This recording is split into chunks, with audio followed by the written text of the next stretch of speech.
जय हिंद, जय भारत दोस्तों। मैं पुष्पेंद्र गौड़ पुनः आप सभी का स्वागत करता हूं मेरी चैनल गणित की चौपाल पर।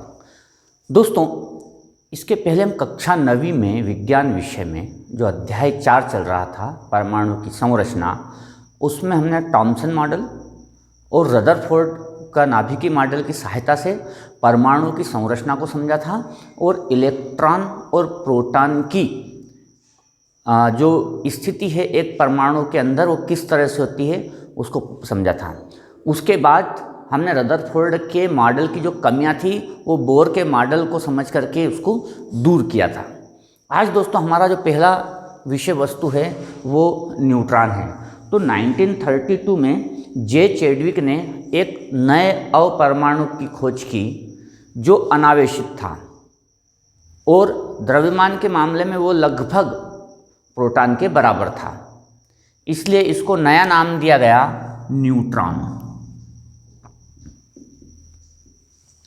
अर्थात हम दो अवपरमाणु पहले पढ़ चुके थे, इलेक्ट्रॉन और प्रोटॉन।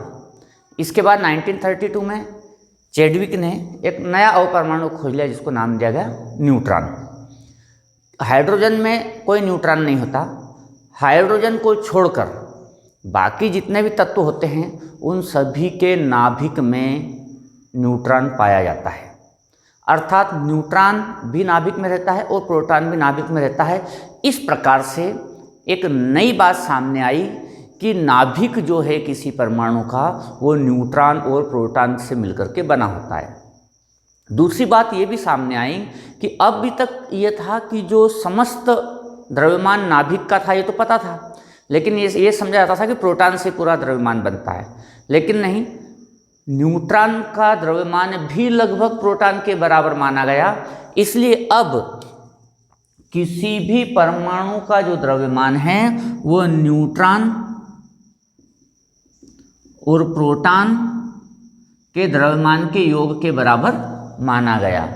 अर्थात किसी नाभिक में जितने प्रोटॉन हैं उतने ही न्यूट्रॉन को लेकर के उसका द्रव्यमान की गणना की गई और इस प्रकार से अब हमारे पास 3 अवपरमाणु हो गए, इलेक्ट्रॉन, प्रोटॉन और न्यूट्रॉन। इसके बाद हमारी जो अगली विषय वस्तु है दोस्तों वो है विभिन्न कक्षाओं में इलेक्ट्रॉन कैसे वितरित होते हैं। तो विभिन्न कक्षाओं में इलेक्ट्रॉन को वितरण के संबंध में वैज्ञानिक बोर और बरी ने कुछ नियम दिए।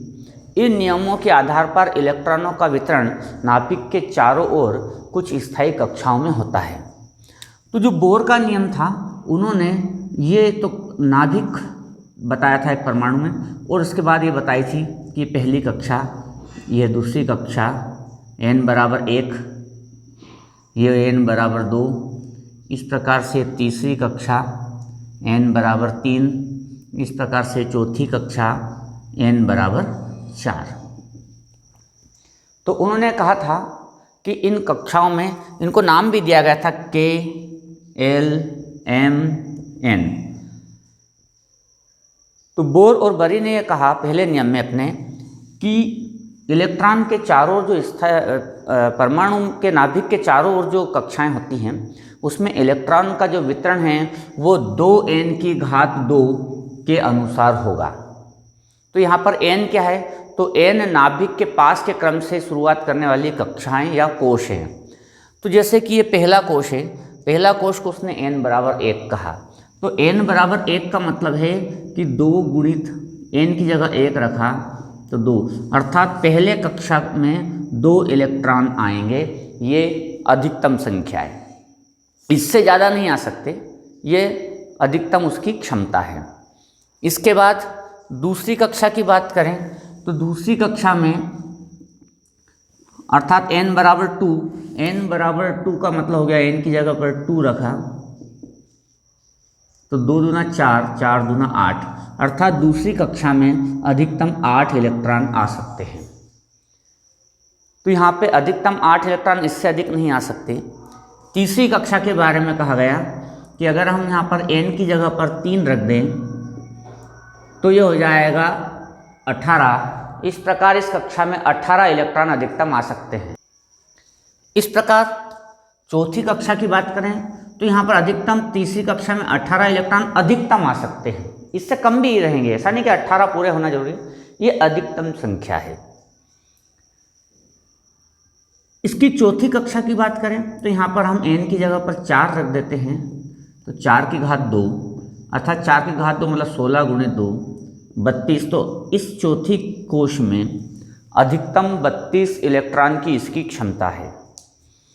तो किस प्रकार से कक्षाओं में इलेक्ट्रॉन वितरित रहते हैं, तो इसमें जो पहला नियम था वो बोर और बरी ने कहा कि 2 गुणित n की घात 2 के अनुसार इन कोश में इलेक्ट्रॉनों का वितरण होगा, और n यहाँ पर कोशों की संख्या है। तो पहली जो है नाभिक के सबसे पहले पास वाली जो कोश है उसको n बराबर 1, फिर उसके बाद वाली 2, इस प्रकार से कहा। दूसरा नियम जो उसने कहा वो ये कहा कि किसी भी परमाणु की अंतिम कोश में 8 से अधिक इलेक्ट्रॉन नहीं होंगे।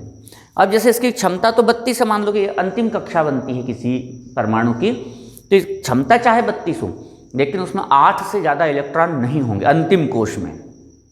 दूसरा नियम हो गया।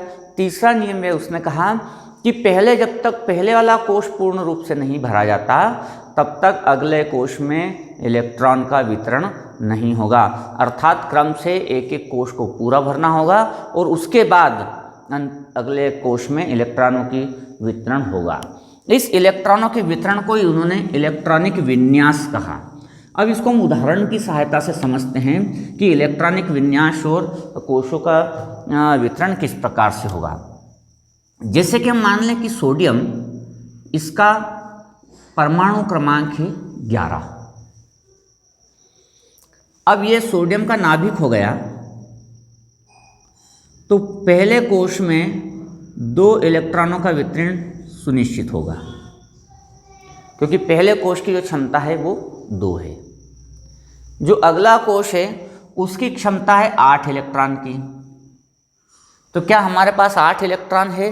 तो हाँ है, क्योंकि 11 में से 2 तो पहले कोश में चले गए। अब हमारे पास बचते हैं 9 इलेक्ट्रॉन। तो अब इसमें हम अधिकतम 8 दे सकते हैं, क्योंकि दूसरे कोश में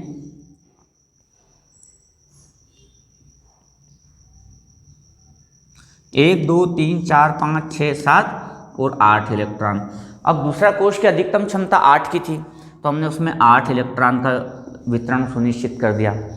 तो ये हो गए 2 और 8 10। अब 1 इलेक्ट्रॉन और बचता है, तो वो अंतिम कक्षा बन जाएगी उस 1 इलेक्ट्रॉन के साथ। तो आप देखेंगे कि बोर के समस्त नियमों का पालन हो गया।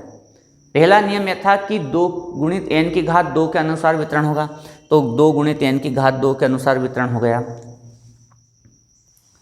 दूसरा नियम यह था कि अंतिम कोश में 8 से ज़्यादा इलेक्ट्रॉन नहीं होंगे, तो अंतिम कोश में 8 से ज़्यादा इलेक्ट्रॉन नहीं है। और तीसरा नियम यह था कि जब तक पहले वाले कोश पूर्ण रूप से नहीं भरा जाते तब तक अगले कोश में इलेक्ट्रॉनों का वितरण सुनिश्चित नहीं होगा। तो इस प्रकार से जो सोडियम है इसका परमाणु क्रमांक 11 था, और हमने जो इलेक्ट्रॉनों का वितरण इस प्रकार से लिखा, इसको कहा गया इलेक्ट्रॉनिक विन्यास।